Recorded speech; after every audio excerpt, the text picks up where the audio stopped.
Hello, everyone, and welcome to today's webinar, Empowering Prostate Health, Navigating PSA Testing with Experts. I'm Dr. Liza Kunz, a board-certified physician and systems director of Endocrinology and Reproductive Health at the Core Diagnostics division of Abbott. I'll serve as your moderator for today's event. To create recognition and support for prostate awareness, today's educational web seminar is presented by On24 and brought to you by Core Diagnostics at Abbott. To learn more, visit www.corelaboratory.abbott. We encourage you to participate by submitting any questions you may have during the presentation. To do so, type them into the Ask the Question box and click Send. At the end of the presentation, we'll answer as many questions as we have time for. We are honored to have two distinguished clinicians with us today to share their expertise on this critical disease. Without further ado, I'd like to introduce our speakers. Dr. William O is a clinical professor of medicine at the Division of Hematology and Medical Oncology at Tisch Cancer Institute, Icahn School of Medicine at Mount Sinai in New York City. Dr. William Dahut is the Chief Scientific Officer of the American Cancer Society and Professor of Medicine at University Services University of Health Sciences. Dr. O, you may now begin your presentation. Well, thank you, Dr. Kunz. I really appreciate the opportunity to speak about advances in prostate cancer screening and treatment in 2024. This is a space where first, my disclosure, I'm presenting on behalf of Abbott, and you can see that this is my information and my slides. So first of all, I want to start with a case. This is a 52-year-old white male with a strong family history of breast cancer, his mother and sister in their 40s. He has hypertension, is a smoker, but no urinary symptoms, and had a baseline PSA 2 years earlier that was 1.2, and now has a follow-up PSA that is 4.1. So this is a case that we'll discuss a little bit later after I present some of the information around what we know about screening in the current era. So let me start with epidemiology. Of course, there's a lot of interesting trends happening in this very, very important and common disease. And this slide comes from the American Cancer Society, facts and figures, really around the burden of prostate cancer. And you can see here that the incidence of prostate cancer in men remains by far the #1 cancer. But even more concerningly, the death rate from prostate cancer has continued to be the second leading cause of cancer death in the United States. And unfortunately may be starting to rise. And you see that here, the death rates for prostate cancer have been tracked since the 1930s. And you can see here that the rate of prostate cancer deaths was going down, but actually has plateaued in the current era. You can see that lung cancer death rates have gone down since men stopped smoking, and many of the other cancers have actually either decreased or plateaued, but in fact, prostate cancer is very concerning as the second leading cause of cancer death. And one of the questions here is whether it's due to decreased PSA screening in the United States. We know the common risk factors for prostate cancer, but I outlined them on this slide. It is probably one of the most important diseases associated with aging, and of course, prostate cancer is very common as men get older. African ancestry is also a very strong risk factor for prostate cancer development, and I'll show you some data on this. And this is also a disease that's strongly determined by genetics and family history. We're learning more and more about this, but it remains a very important risk factor for prostate cancer. This slide shows the SEER registry, which, of course, demonstrates incidence at diagnosis in a relatively contemporary era from 2016 to now. And what you see here is that in red, this is the risk of developing prostate cancer in non-Hispanic Black patients. You can see that two things on this slide. One is it's really a disease of aging, because as men get older, you see the rates rise and really peak in the 60s and in their 60s and 70s. But also you see this disparity with Black men having the highest incidence of prostate cancer in the United States, followed by white men and men of other races. One common misconception that I hear quite often is that prostate cancer is not a lethal disease, and that as you get older, it's indolent and men don't die of it. And this slide, I think, really demonstrates that that's really probably not true. In fact, in some ways, the longer you live with prostate cancer and the older you get, the greater the risk is, ironically, that you might die of it. This is again from 2024, Cancer Facts and Figures, and I highlighted the box with prostate cancer, and you can see as you go from the light colored boxes to the darker colors, this is the aging population, 50s to 60s, 60s to 80s, and over 85. And actually the death rate from prostate cancer as a percentage of all cancer deaths is actually higher as men get older. And again, it's probably because it's a disease that if you do not die of something else, like cardiovascular disease or some other cause, the cancer can evolve over time. The other thing we know is that the prostate cancer incidence continues to rise for reasons that we're not 100% certain about, and also mortality remains a concern. But the disparities have not really gone away. If you look at the right side of this curve, the B side, you can see that mortality in Black men, who are represented by the green line, has gone down significantly since the 1990s, probably from screening. But you also see this plateauing and this persistent disparity compared to other races. So this is something that we do need to address and keep an eye on. As I mentioned, family history is very important for risk of prostate cancer. And you see it in this very simple curve. The number of first-degree relatives that you might have with prostate cancer not just linearly increases your odds of getting prostate cancer yourself, but it's really exponential. So when you go from 1 to 2 to 3 first-degree relatives, you can see your odds ratio goes from 2 to 4 to 10. And it suggests that there's probably some increased risk if you have one family member. But if you have multiple family members, it's probably a genetically determined or almost hereditary disease. And we've learned about some of those genes, but unfortunately, it's not as simple as identifying just one gene. So let me talk a little bit about this test, PSA, or prostate-specific antigen, which is obviously familiar to this audience and really to most of society because it's been around for a very long time. As a reminder, PSA is also known as HK3, or it's one of the human kallikreins. It's secreted by epithelial cells of the prostate, acini, and ducts. And we actually don't really know what it does. After so many years, it probably liquefies semen. It's a glycoprotein and may be important for fertility. And as we know that it is normally present in low levels in the blood, and it's made by normal organs like the prostate, not just prostate cancer. And these are just some of the first important publications. You can see the first one was from 1979, which isolated the human PSA protein originally. And then the first paper really looking at it as a marker of prostate cancer was published in 1987. But as we know, and as I tell my patients, it's not a prostate cancer specific antigen, it's a prostate specific antigen. So things that can actually inflame or otherwise upset the prostate can in fact elevate your serum PSA, like an enlarged prostate, which is quite common in men as they get older as well.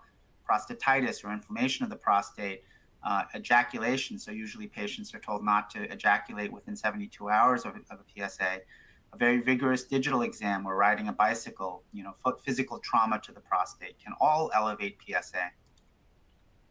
The other interesting thing is, we have cutoffs, as this audience knows. A PSA of 4 or higher is considered abnormal.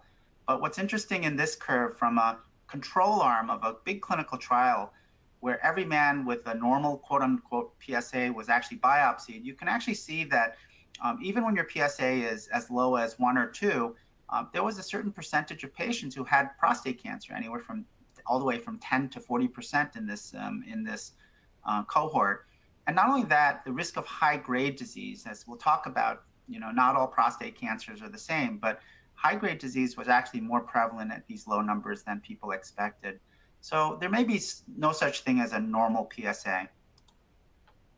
The other thing that's really, really important, certainly for doctors to tell their patients and for the audience to understand, is there are a lot of fluctuations. This is just a paper, an old paper that looked at fluctuations of PSA levels from year to year. And you can see it looks like a kind of a spaghetti plot with lots of ups and downs over a 4-year window. And you could see that if you look at it, depending on the definition of an abnormal PSA over 2.5 or over 4, the chance that it would return back to a normal level below that cutoff was actually pretty high if you just waited. And so the most important thing is always to repeat the PSA. So over the last few decades, there have been attempts to improve accuracy by using various kinds of PSA associated markers like age range. We know that PSAs go up as your prostate gets larger, and that happens as you get older. So age-specific ranges. PSA density, you can divide the PSA level by the size of your prostate on an MRI or an ultrasound. Free PSA, I'm going to talk a little bit more about, and the doubling time, how fast is your PSA rising? Those are all factors that can help you to differentiate whether a PSA rise is of concern or less concerning. And there are a whole bunch of new tests on the market that are secondary reflex tests to try to actually improve the accuracy that go beyond the PSA test itself, including the free PSA, which has been widely available. And we'll talk a little bit about this, but this is beyond the scope of this particular discussion. But there are meta-analyses that have looked at, or I should say systematic reviews that have looked at these other biomarkers. These are the liquid biomarkers. And you can see that they actually improve the odds ratio of determining whether somebody has what's called clinically significant prostate cancer. Clinically significant typically means a Gleason 7 or higher prostate cancer. So you can see that there are ways of not ordering them up front, but really as a reflex test after PSA of determining whether you'll actually find a prostate cancer on biopsy that might need treatment, Gleason 7 or higher. Now, free PSA, as this audience knows, has been around for a long time too, and it's based on this factor, which is the majority of PSA is actually bound to alpha-1 anti-chymotrypsin. And as you know, as that PSA goes higher, you have a greater likelihood of having prostate cancer, but as the free PSA goes higher, you have a lesser chance of having prostate cancer. And a 25% free PSA cutoff suggests that 95% of these will actually have prostate cancer if it's lower than this, while avoiding 20% of unnecessary prostate biopsies. And you see this in the graphic here. The lower your free PSA, the higher the likelihood you will have prostate cancer. So let me just briefly go over the screening studies. Many of you may have seen these over the years, but just as a reminder, one of the reasons why these studies have continued to be controversial is Dr. Whitmore was a urologist at Memorial Sloan Kettering who said, growing old is invariably fatal, but prostate cancer is less so. And is cure possible in those for whom it is necessary, and is cure necessary for those in whom it is possible? Even this was maybe 30, 40 years ago that he really pointed out that this is a very heterogeneous disease in which some patients do not need treatment. One comment about DRE, or digital rectal exam, never really a popular test, although it was considered free and easy.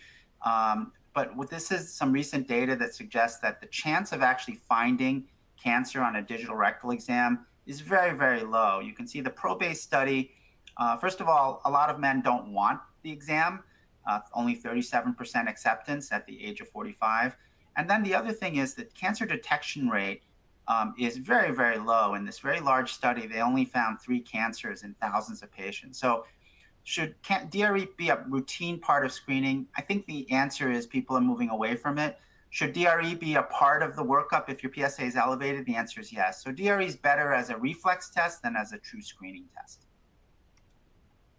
These are the 2 large studies published now 15 plus years ago, the PLCO and European studies. And they're put here side by side just to show you the scope. PLCO was the American study, the ERSPC was the European study, and you can see that the ages were similar and the size of the studies were actually quite large. I think the thing about the American study was that half of the patients who were not supposed to be screened in the so-called control group actually had a PSA because PSA was widely available. And in the treatment arm, 85% of the patients had a PSA. So this may explain a little bit about why PLCO was a less positive study than the European study. And you can see it on the left here. The European study showed a significant difference in the control arm versus the screening arm in terms of prostate cancer mortality. And you can see it takes many years for that difference to start to show up. On the PLCO arm, you can see one of the reasons why PLCO might have been a less effective study is that the light blue here represents the number of patients who actually had a PSA in the control arm. So it was a proportion of patients were basically very high who had already had a PSA. But overall, these studies suggested a 30% reduction in mortality after 11 years of follow-up. And what this follow-up study showed is that as you follow these patients even farther, the number needed to screen, which is the NNI, and the number needed to diagnose, which is NND, goes down the longer these patients are followed. What that means is by year 16, you only needed to diagnose 18 patients to save one life. But you can see in the first 9 years, you had to diagnose 76 patients to save one life. So what does this study mean? What does this data mean? It means that patients should be expected to live for many years, 15, 20, 25 years, to get the true benefit of screening. If somebody is in very poor health or very old, they're not going to benefit from screening. The screening benefit, though, continues to increase over time. There are two recent randomized studies, one from Sweden, shown here, that shows at 22 years, this is follow-up for 22 years, that there's a decrease in cancer mortality in Sweden by 29%. So it validates the European and the American studies. And this is a UK study that showed a single PSA actually, again, reduced prostate cancer death by 8% in 15 years. So this is one PSA was enough to reduce death, but it took many years to do so. So the randomized trials clearly show some benefit in survival, but you have to follow them for long periods of time. I explained the PLCO trial, the US study, was significantly contaminated in the control arm. But I think if a man is young and otherwise healthy, then screening may have a greater benefit for him. And the other part that we can talk more about in the Q&A is once your diagnosis is made, depending on the features of that cancer, surveillance has become a more popular option. The USPSTF, which is the quasi-governmental screening organization, in 2018 gave a C grade to the recommendation to discuss PSA screening for men between 55 and 69, and anyone over 70, they recommended against screening with the D recommendation. This is being actively updated, so we don't know how they're going to change this recommendation, but I think this has been very controversial, and some people believe it's one of the reasons why the death rates may be increasing. The New England Journal published a review article last year, which I think is worth evaluating if you want to dig deeper. But basically, they published an algorithm that says if your PSA is over 4, you follow this algorithm. And you can see that there are blood and urine triage tests. The other piece on this algorithm that's really important is MRI has become a really important diagnostic tool to use in addition to PSA. The other thing that's really important in terms of screening is identifying high-risk individuals. So this is the NCCN criteria, and I'm going to skip to the next one, which is a little bit clearer to see, which is the AUA guidelines.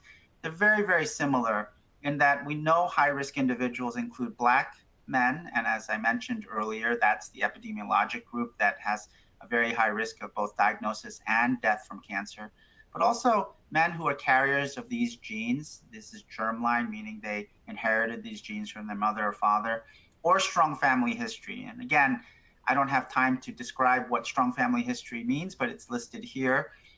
But in fact, similar to the case I described at the beginning, those are patients at highest risk. When I was at the Prostate Cancer Foundation, we put together screening guidelines that we published very recently, specifically addressing one of those high-risk populations, Black men in the United States. And the reason we did this was because one of the questions is how can we get Black men who are at very high risk to get tested? And should we use the data that exists, which I showed you, or should we use other types of observational and modeling data? And that's exactly what we did. We pulled all the modeling data and observational data in addition to the level 1 evidence, and came up with a series of recommendations, which are shown here, and I refer you to the paper. But the key is that the baseline PSA for Black men should be as early as age 40 to 45, and they should be considered for annual screening. They should also be considered to stop screening at age 70, because most of their cancers in this population may be found earlier in their lives. And then finally, just briefly, I'll point out that MRI may be like the new mammography or low-dose CT for breast and lung cancer, respectively. There's more and more evidence that that imaging may actually help a doctor to identify those patients at highest risk for clinically relevant and significant prostate cancer. And you can see that historically we just used to use PSA and DRE, but we're moving more to this pathway, this combined modern pathways that are using MRI and targeted biopsies. At Mount Sinai, we created a mobile screening program, particularly to address our population, which includes a very significant catchment of Black men. This is, I think, what we have to do more of, which is to go where the patients are and really educate them about their risks. And the last part I just want to talk about is, how do you make the diagnosis? It's still mostly typical to see prostate cancer in patients who first present with an abnormal PSA. We are seeing increasingly commonly more patients who present with an abnormal MRI. For example, they may be getting whole body MRIs. DREs are becoming less common, and symptoms are quite uncommon, as are TURBs. This is how biopsies are now done. They are still used under transrectal ultrasound guidance, which you can see here, but they're no longer done, the biopsies are no longer done transrectally. They're really done transperineally. And the MRI is actually used to guide where the needles will go, specifically in the areas of abnormality on the MRI, using what's called the fusion biopsy technique. And the Gleason score, as I mentioned, is now grouped into low versus high risk based on 5 categories of risk, or what we call the Gleason group grade. And again, this is beyond the scope of this particular talk, but there are a lot of advances in the way we treat localized prostate cancer that are listed on this page. I'd say the most important thing is who should you treat versus who should you survey, and we can talk a little bit more about that. The surgery's gotten much better over the last decade. Robotic prostatectomy has been widely adopted.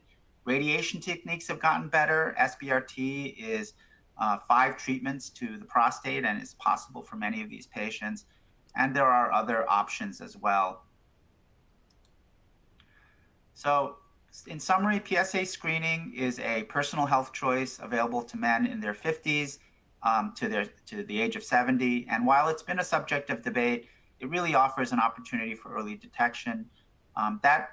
Survival benefit seems to increase over time, but really you have to think also about men with a genetic risk, strong family history, and/or African ancestry, and they should probably be considered for earlier screening. In addition, men who don't expect to live more than 10 years should probably stop screening, although that is sometimes a difficult conversation to have. So going back to this patient, remember he's a relatively young man, has a few chronic medical issues, a family history that's really suggestive that he might carry a gene, and his PSA went up in 2 years from 1.2 to 4.1. So what do we have to know about a patient like this? Well, he had a free PSA and it was quite low, suggesting that he had a clinically significant cancer. He had a reflex digital exam that showed a large prostate but no nodules, not uncommon, and it's not a very sensitive exam. And he had an MRI that showed a suspicious lesion on the left side and a biopsy that showed Gleason 3+4 and low intermediate risk cancer in 3 of those cores. Not surprisingly, when he had a germline genetic testing, he had a BRCA2 pathogenic mutation, which would fit his family history of 2 women in his family having breast cancer early in life. And he underwent a robotic prostatectomy and is doing quite well. So I know that was a whirlwind of information. I'm going to hand it over now back to Dr. Kunz and to Dr. Dahut. Thank you. Thank you, William. That was spectacular. And as much as it pains me to say that, that will be the best talk of the day. So But no, that was really a great job. And I think what I want to do during my time here is to emphasize a few points that you mentioned and bring on a couple other things that I think are worth highlighting. Again, this similar disclosure, the program is sponsored by Abbott, but I'm presenting my own slides, and the scientific presentation comes from me and does not represent any new or implied product or regulatory claims.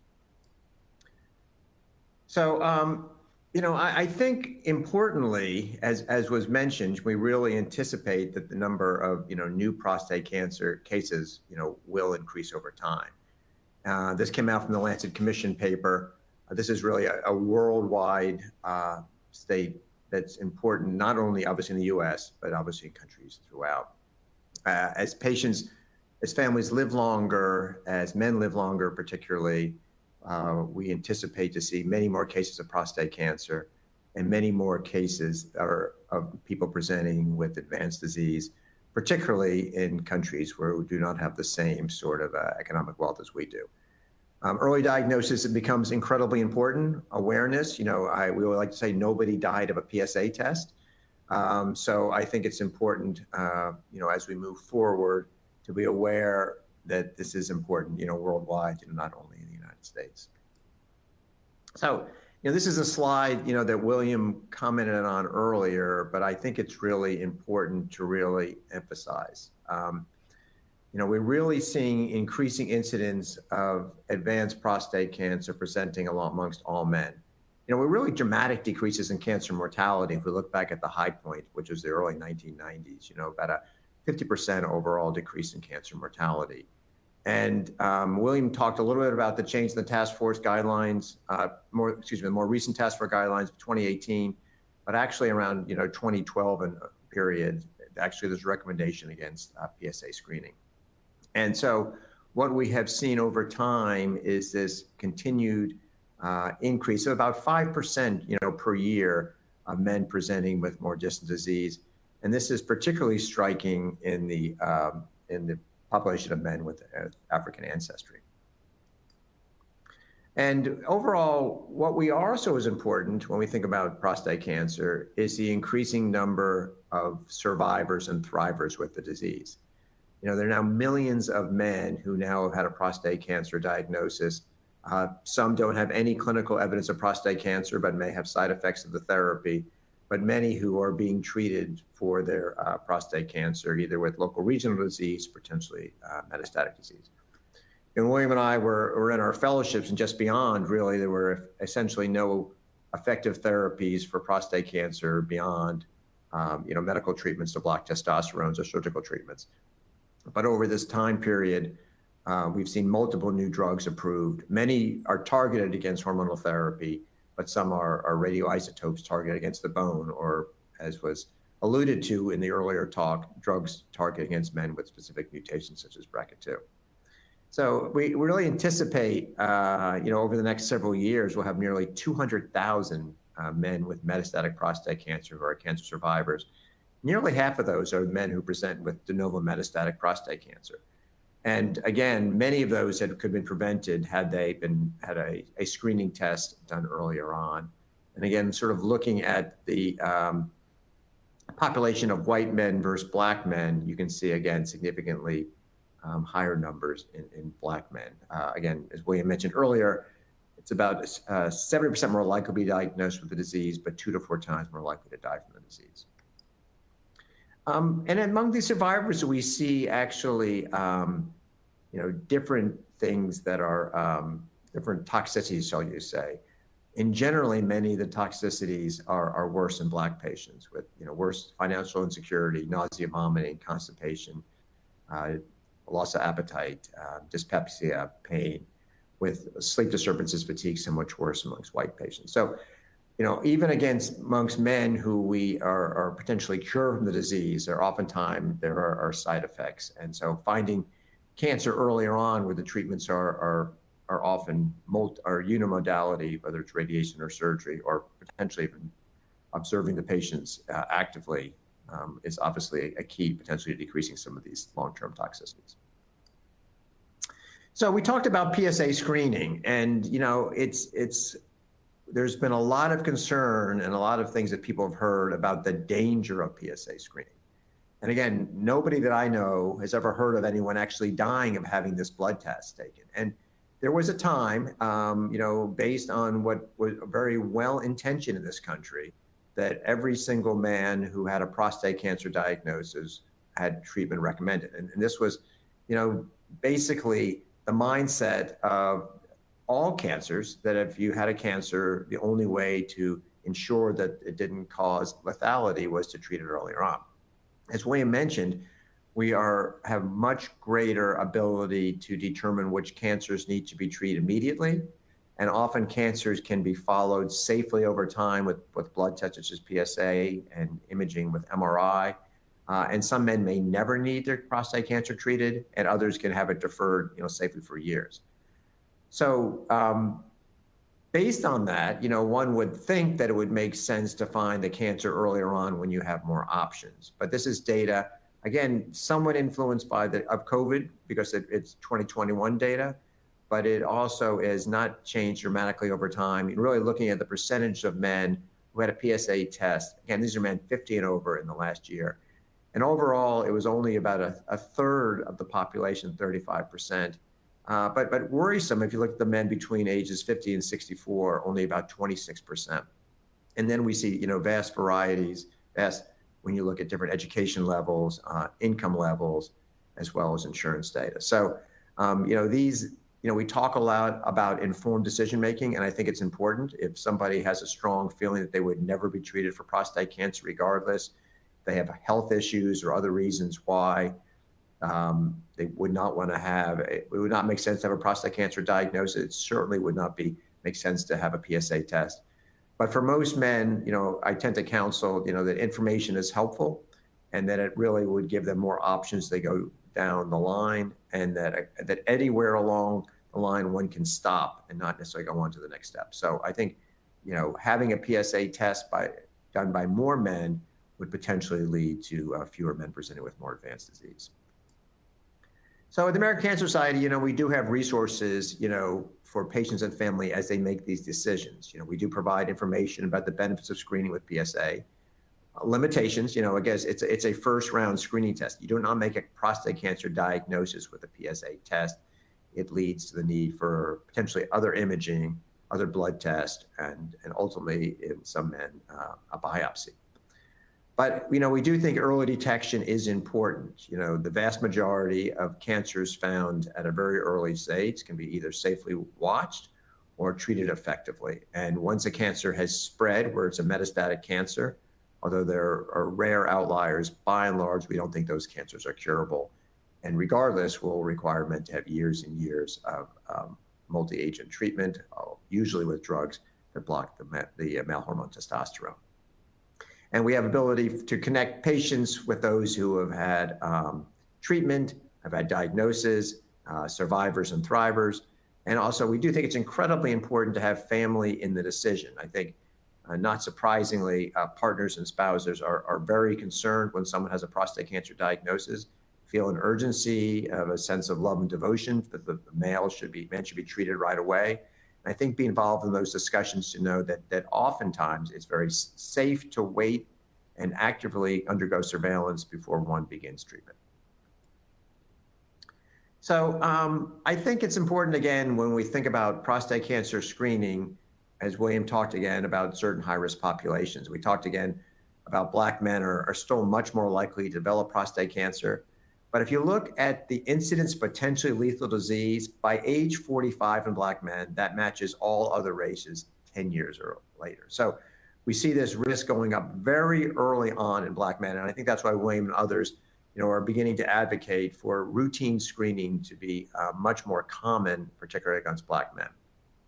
The task force is upgoing their guidelines. We are right in the middle of upgoing our guidelines. But even in those which are now nearly 15 years old, we recommend that Black men should have the discussion starting at age 45. Clearly, if there's a strong family history, these discussions should begin even earlier. So there's obviously, whenever you talk about a screening test, there's always going to be some risk-benefit analysis. but it does appear that more men being screened earlier on could potentially lead to better outcomes. These are our current guidelines. Again, we're updating them as we speak with, I think, some of the same folks that actually worked on the Prostate Cancer Foundation guidelines that William put together during his time then. But we recommend at age 50, one begin having a discussion. At age 45, an African men and those with a family history, and those with more than one first-degree relative should begin screening discussions even earlier on. And we and others are in active discussion about really developing much more precision-based, risk-based screening, whether that's based on other sort of family history markers, as William talked about, the polygenic risk score, which is normal variation of genes, which could point to a higher risk of prostate cancer, or potentially a history of another cancer that you might have. So, why do PSA testing? Ultimately, the hope is that you detect prostate cancer at an earlier stage when you have more options. And as William showed, overall, it appears to have about a 30% reduced risk of dying from prostate cancer. And we feel strongly that cancer, decreases in cancer mortality are important independent of decreases in overall mortality, because the impact of a cancer diagnosis is incredibly important for the individual and the patient, and decreasing cancer mortality by itself is important. It was very difficult to decrease overall mortality when you look at the relatively small percent of overall mortality you would have from a specific cancer. This is particularly crucial for testing. We look at high-risk populations, those with African heritage, those with a family history, and we have resources here available at our webpage, as well as an 800 number for both patients and clinicians to get more information about this. So I, in my role at American Cancer Society, overlead our research component. Currently, we have about $37 million out in grants, or 42, and over time, about $274 million. To be honest, we've had a bit of a disparity in what we have funded in prostate cancer versus some other cancers, and we're making really an active effort to increase our funding for prostate cancer research, really across the full continuum, from screening and early diagnosis all the way through to survivorship. We announced this first, early last year at a gathering at Howard University. Dr. Wayne Frederick, who was the Howard University president at the time, really was one of our co-hosts. We brought together multiple members of the Hill and those from foundations, other advocates, and we were really pledged to put additional resources to really improve mortality from prostate cancer together, which is focused not only on decreasing prostate cancer mortality, but also to hopefully decrease the disparities of which William and I have mentioned today. And as part of that, we begin some funding. This is an example of us ability to work together. We have co-funded a grant for a young investigator at the Prostate Cancer Foundation. Dr. Cole, who is a radiation oncologist at the Brigham and Women's Hospital, a urologist at Brigham and Women's Hospital, is really working on his ability to look at rural outpatient advanced diagnostics to maximize access to prostate health. We know for a lot of folks, particularly now, there really is not access to those with a background or interest in prostate cancer in much more rural areas. And so this is a way to really improve access to those that don't have the same high quality cancer care. The other thing is that we're really launching a very large initiative to increase enrollment of particularly Black men, but all men on prostate cancer clinical trials. So this is a funding announcement which we had out as initial publicity about recently. The funding announcement will come out shortly, while working with the Prostate Cancer Clinical Trials Consortium, as well as a trial library, to actively work to increase the enrollment of Black men on prostate cancer clinical trials. We're going to provide direct costs to the sites. We're going to go ahead and line up clinical trials for them, as well as provide navigation to the trial. So this is sort of an all-in project to see what we can do for enrollment outside of the cancer centers, to see what we can do to increase enrollment, where patients live. I mentioned briefly, we launched our Voices of Black Women, which is one of our very large cohort studies. We have about 2,000 participants enrolled. We really hope are these large cohort studies, which are really a core of what ACS does. We've enrolled about 2.5 million folks on cohort studies over the last 50 or 70 years. This is in the precancer space. Our hope is to have this enrolled in a year or two, and followed by then, we will do the same, enrolling a large cohort of Black men on a cohort study. Again, to follow men well before they have a cancer diagnosis, to begin to learn some of those critical factors, whether it's geography or exposures, diet, exercise, and other things which may be driving a cancer diagnosis. So I want to thank you for the time, and I really want to thank William for really his brilliant soliloquy there, and I'll turn it back to Liza here because I think we have some questions that will come our way. Thanks so much, Dr. Dahut and Dr. O, both for your informative presentations. As you mentioned, we're now going to start the Q&A portion of the webinar. If you have any questions you'd like to ask the speakers, please do so now. You just need to click on the Ask a Question box on your screen's far left. We will answer as many of your questions as we have time for this afternoon. First, we'll get started with this one. Can you discuss the role of PSA testing in monitoring after a prostatectomy and what sort of PSA levels might indicate the need for further intervention? I don't know if maybe you want to take that, Dr. O. Sure, thank you for that. PSA, of course, we spent a lot of time talking about early diagnosis and detection and how we can tell just an enlarged prostate from cancer. I'm an oncologist, as is Dr. Dahut. We use PSA all the time for monitoring patients. And in fact, in a cancer center, the vast majority of PSAs are in patients who actually already have a diagnosis of prostate cancer and for whom we're using it to detect whether they have a recurrence after surgery or radiation, whether they respond to treatment, if we're giving them chemotherapy or an androgen receptor targeted therapy. So in fact, PSA turns out to be an incredibly useful test to monitor the status of a patient's prostate cancer once he is diagnosed with prostate cancer. And it's not a perfect test. There are flaws in it. There are concerns about overreading PSA. But in general, in a patient's lifetime, once they are diagnosed with prostate cancer, PSA is not only commonly used, but it's really a critical test along with imaging, along with symptoms, along with all the other things a doctor would follow in monitoring the patient to actually decide what to do next. So the answer to the question is, it is really a critical monitoring test. So Dr. Dahut, you mentioned that there's more and more patients who are undergoing active surveillance when they have a diagnosis of prostate cancer versus diving directly into a surgical or non-surgical therapy. What role does PSA play in those active surveillance protocols for low-risk prostate cancer? I think PSA has a very important role. Basically, let me give you a little background of how the active surveillance decision is made. So taking a step back for time for prostate diagnosis, generally the first thing is a PSA test. If a PSA is test, often men will either go right to a biopsy with an ultrasound, or more commonly these days have an MRI done.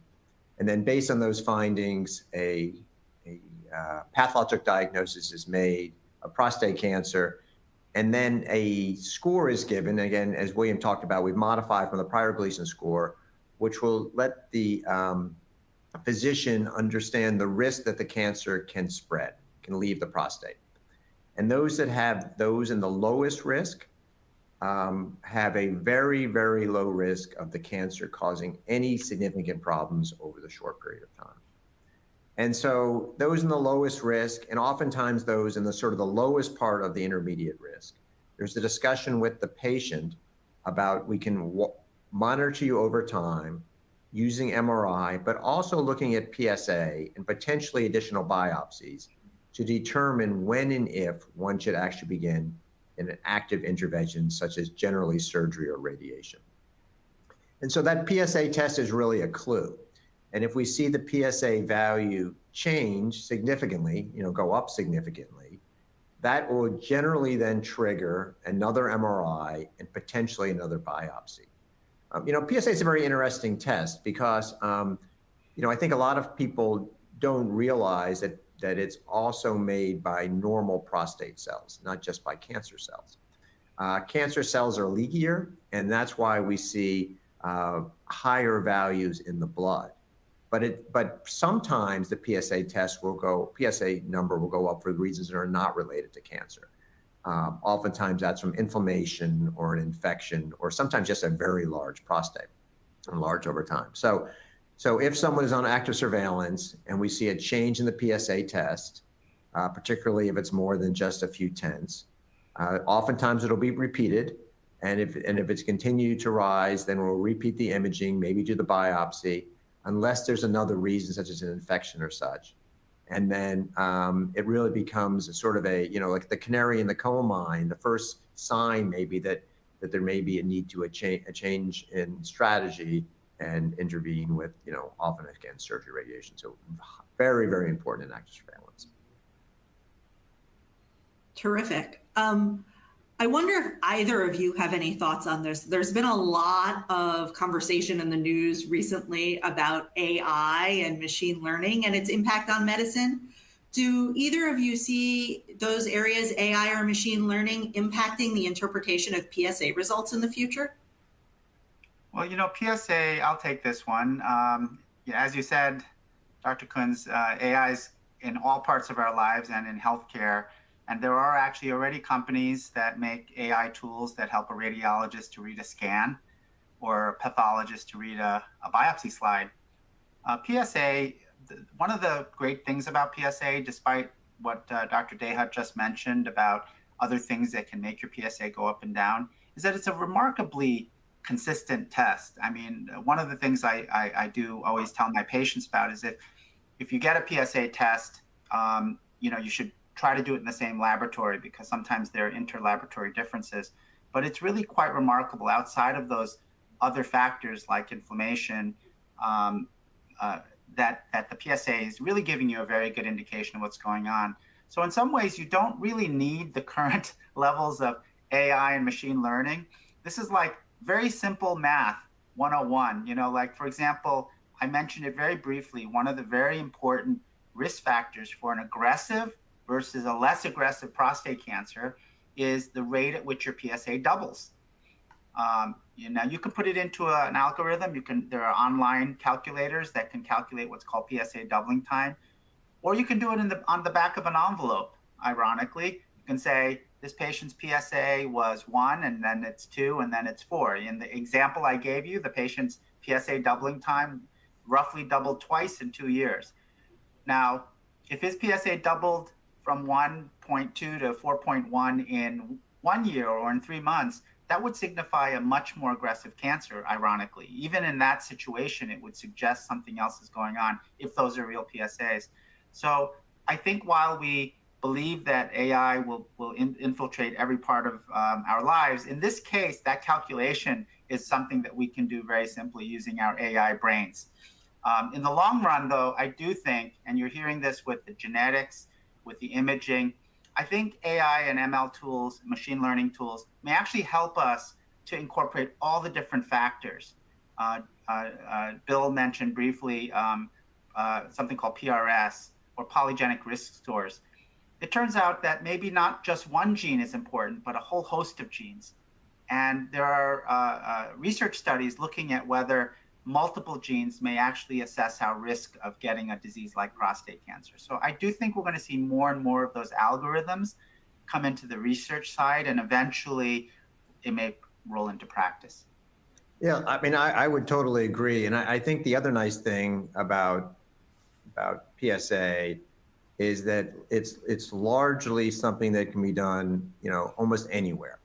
I do think AI will be very helpful, hopefully, if costs are reasonable, to increase access to pathology review or MRI imaging, where if images can be sent almost anywhere, or use AI to read things, that can actually hopefully increase the quality of care people are getting in areas that are not served by those who do it all the time.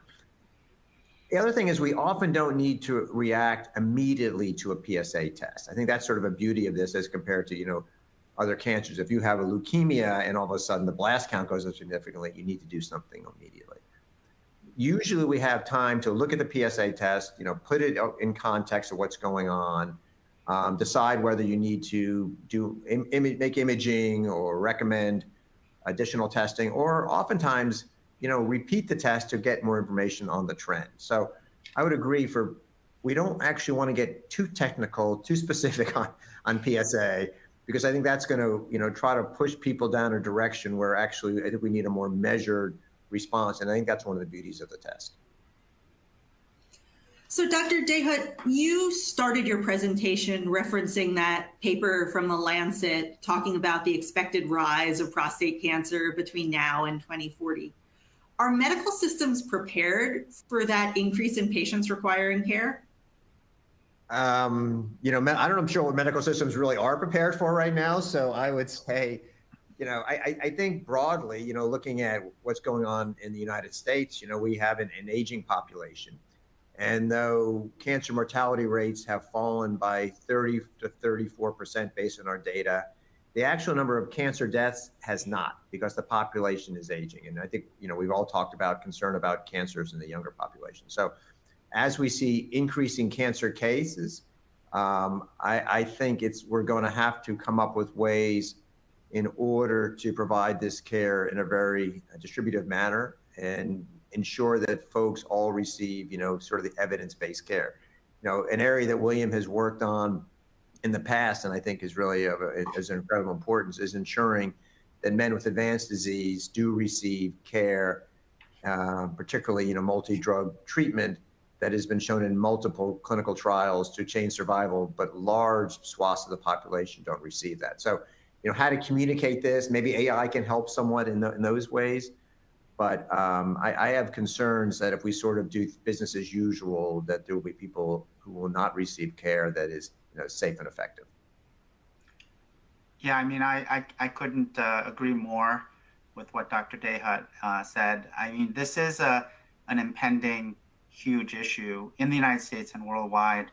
And what I think we fear as doctors in this space is that the disparities that we pointed out will get worse, and that the people who really need it the most, the men with the highest risk or the metastatic disease or the greatest risk of dying, may not really get the treatment that we want them to have. And that is what I think the alarm bells from the Lancet Commission are pointing out to us. Obviously we have to prioritize our own patients. In the United States, there's a lot of disparities within the United States, but worldwide, there are a lot of concerns worldwide about patients who never get the care that they really need and deserve. And I do think that is why early detection is still the key. There's so much evidence that if you find these cancers early, the patient has a much, much better outcome to be treated and to be cured, and not to suffer from the disease like patients with advanced disease may suffer. And the costs are incredibly much less, at least 10 times less, sometimes more than that. So, I think as a society, we really need to think about what tools we have. Why do we still use PSA so many years later? I showed you those papers from when I was a little boy, and yet we still use this test. And why is that? Because it has value. It is relatively inexpensive. We have not taken newer tests and replaced PSA. Maybe that day will come. Maybe we will learn more. But PSA remains very valuable for detecting the cancer, for monitoring the cancer, and really for allowing us as doctors to provide the best outcome for our patients. And I think we have to keep pushing on that so that more men get screened. You saw those numbers that Dr. Dahut showed, where the numbers getting screened in the most actionable cohort, right? The men in their 50s and 60s had the lower rates than men in their 60s and 70s and older. That's the wrong group to be getting PSA screening. It should be younger men, because the impact is greater. So I think we have a lot of work to do. It is about communication. The ACS does an amazing job of communicating and has really emphasized it with leadership by Dr. Dahut and Dr. Knudsen and others, that how important early detection is. And that's what we focused on this webinar. But in the end, I think it's an exciting time because we have new treatments and we have new advances, and we talked about MRI, and we have other tests that are coming. We have lots of drugs. But in the end, I think we have to find the cancer as early as possible, know who to leave alone and who to treat, and continue to use PSA wisely. Yeah, so we've given a lot of thought to cancer screening, and particularly when we're seeing, earlier trends for cancers elsewhere. And, one thing that we believe is that cancer screening should really be often a two-step model, where the first test really covers a very wide net. It's easy to do, it's not expensive, and that then drives you on to the more expensive test later on. And if we think about, colon cancer, for example, we want, colonoscopy rates are abysmal in people age 45 to 49, but there's no way we have enough either time, effort, GI docs, or even resources to have everyone doing colonoscopies tomorrow. So having a test like a PSA, which basically tells you there's something to worry about here based on the value or the rate of change, or particularly based on your own risk factor, I think is really important. And then you can take a measured step about what you do next. And I think overall, thinking about that as screening as opposed to sort of jumping into something that's going to require physician time, it's more expensive, it's going to need interpretation, there'll be variations in how it's interpreted, I think is a great way to ultimately detect cancer early for the most people. So this is a question for either of you. You've both mentioned how many different sort of areas of medicine touch patients who require PSA screening. There's primary care, there's urology, there's oncology. How do you work on aligning your organizations to maintain some sort of standardization? And when new recommendations and guidelines do come out, how do you share those up-to-date recommendations to make sure that everybody turns the page sort of together? I think this is a really critical question, Liza. There's so many guidelines. Doctors are so busy, all doctors, and patients get confused.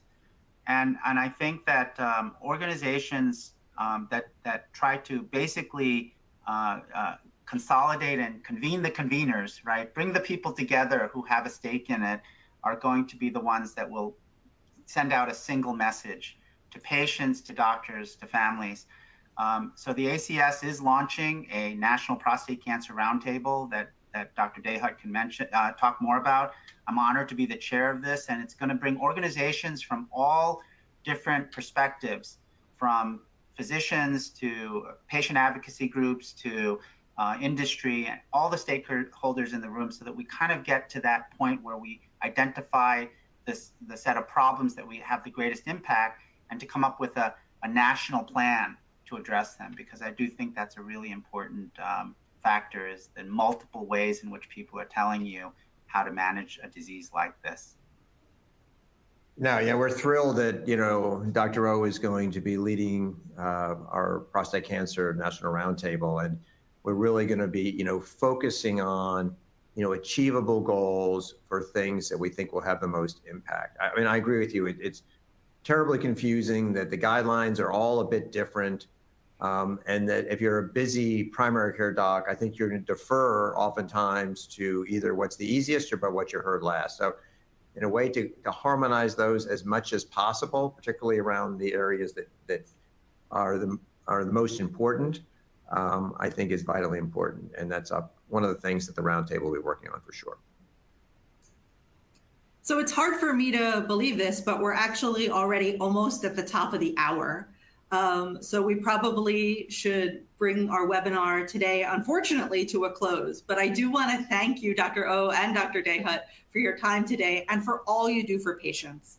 We would really like to thank ON24 and our sponsor, Core Diagnostics at Abbott, for underwriting today's educational webcast. Before we go, I'd also like to thank the audience for joining us today and their very interesting questions. Questions that we didn't have time for today and those submitted during the on-demand period will be addressed by the speakers via the contact information that you provided at the time of registration. This webcast can be viewed on demand. ON24 will email you when it's available for replay. We encourage you to share that email with your colleagues who may have missed today's event.